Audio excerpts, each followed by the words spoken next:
The question is not about what you like. The question is about, does everything around you like you? Have you made yourself in such a way that nobody can help liking you?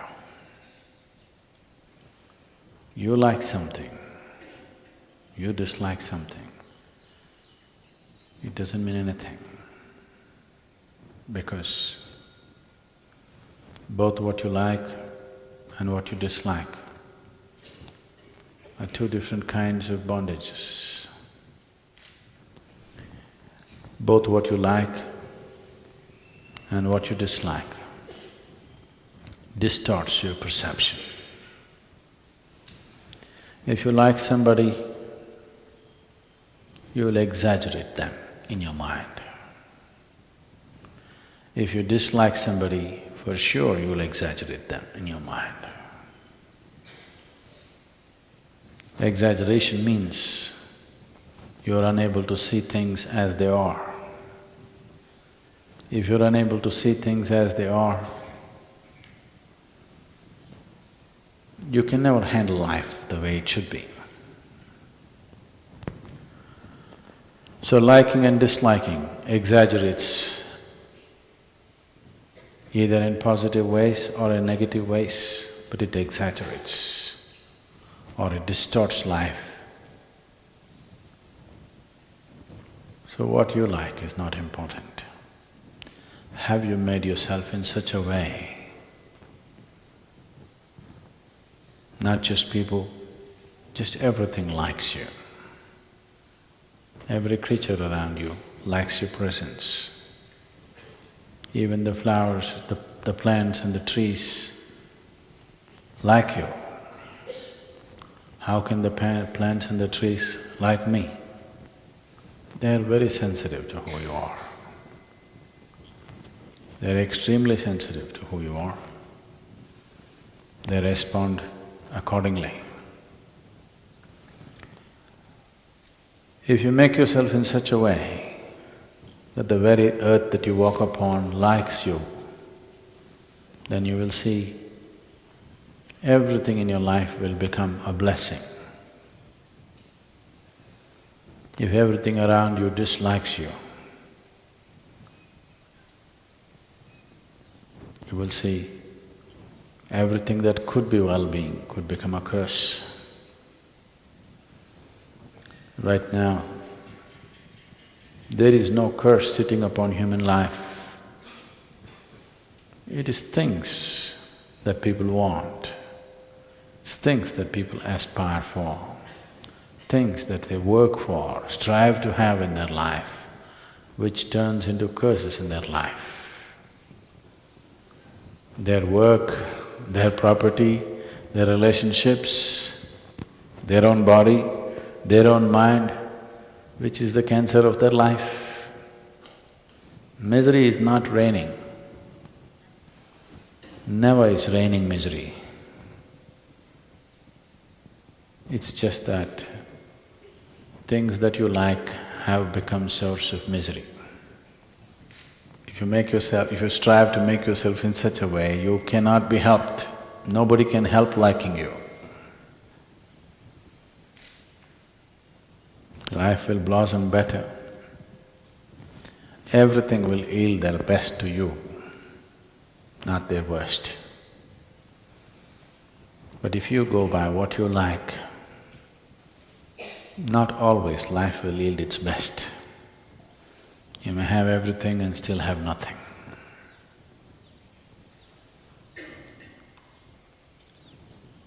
So spiritual process is not about pursuing what you like, it's about striving to make yourself in such a way, even the birds like you, the squirrels like you, it's about making yourself in such a way that every atom in this existence likes you, wants to yield to you. If existence does not yield to you, you do what you want, nothing will work in real sense. You may do something, you may become something, you may earn a living, you may make a living, but nothing will happen. You'll just go through a cycle without nothing tremendous touching your life. So those of you who are living in the ashram, I want you to learn to stand, walk, sit, breathe in such a way that even the stones around you like you.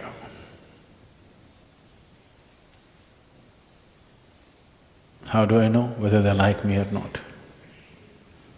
You will know for sure.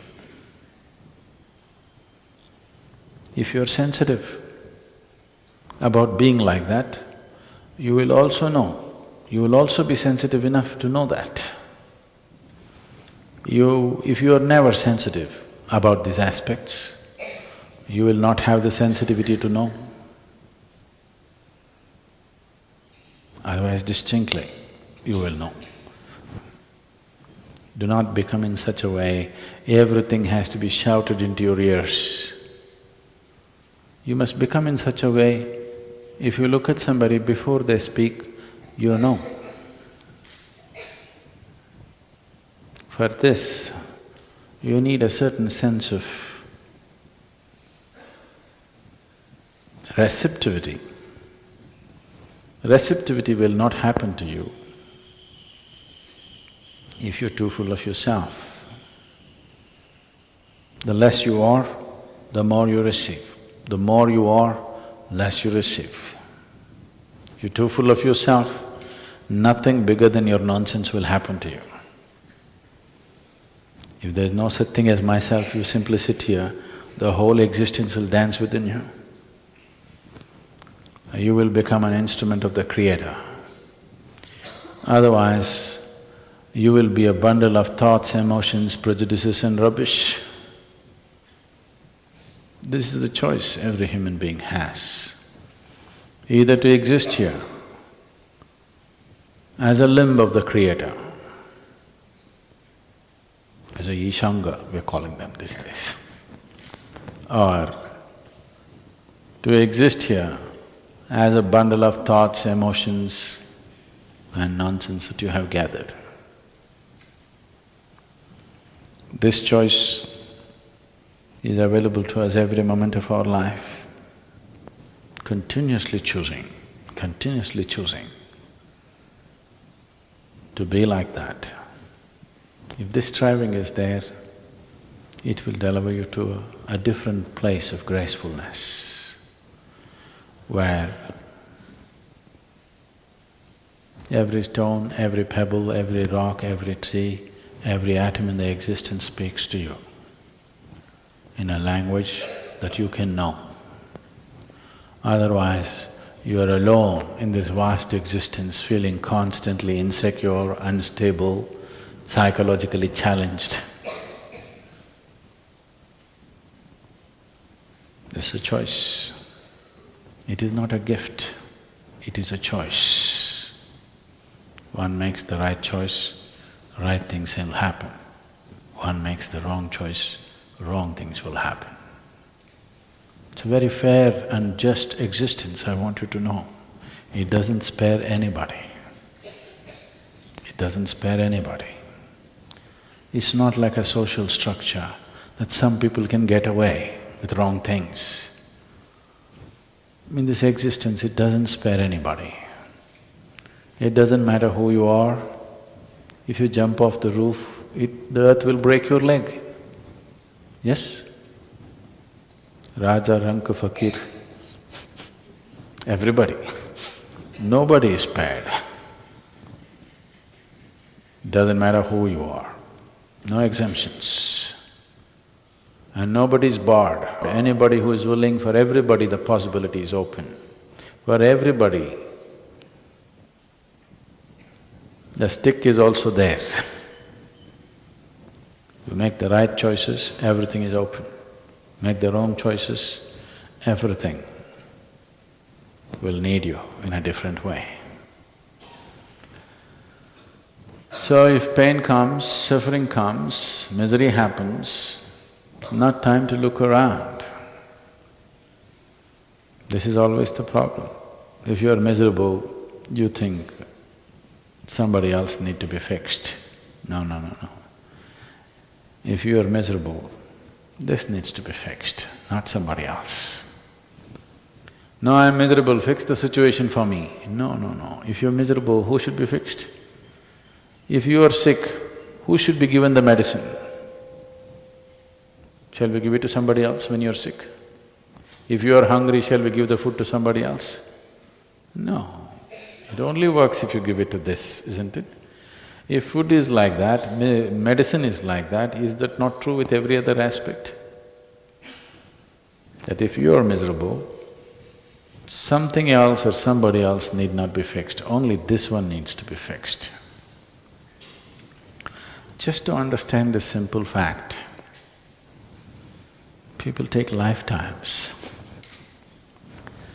They think something else has to be fixed. On a certain day, Shankaran Pillai went drinking with his friends.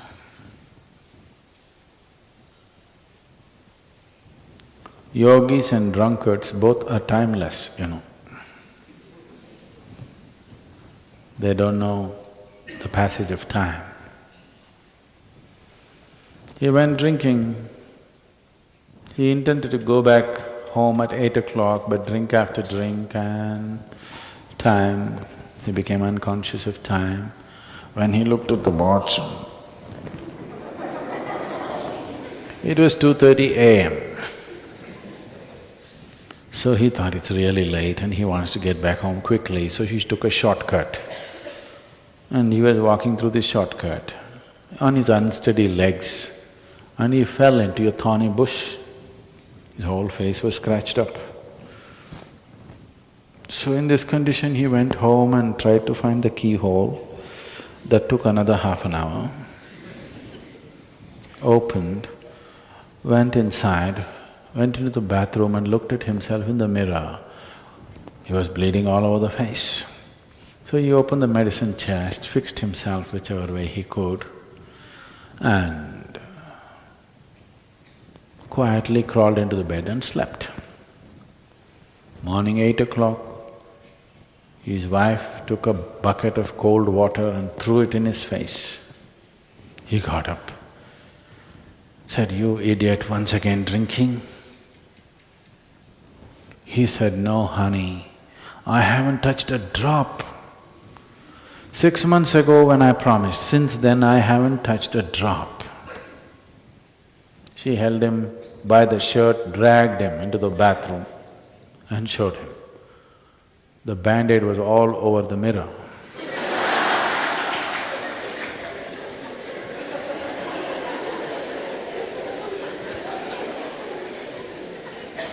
Doesn't work like that.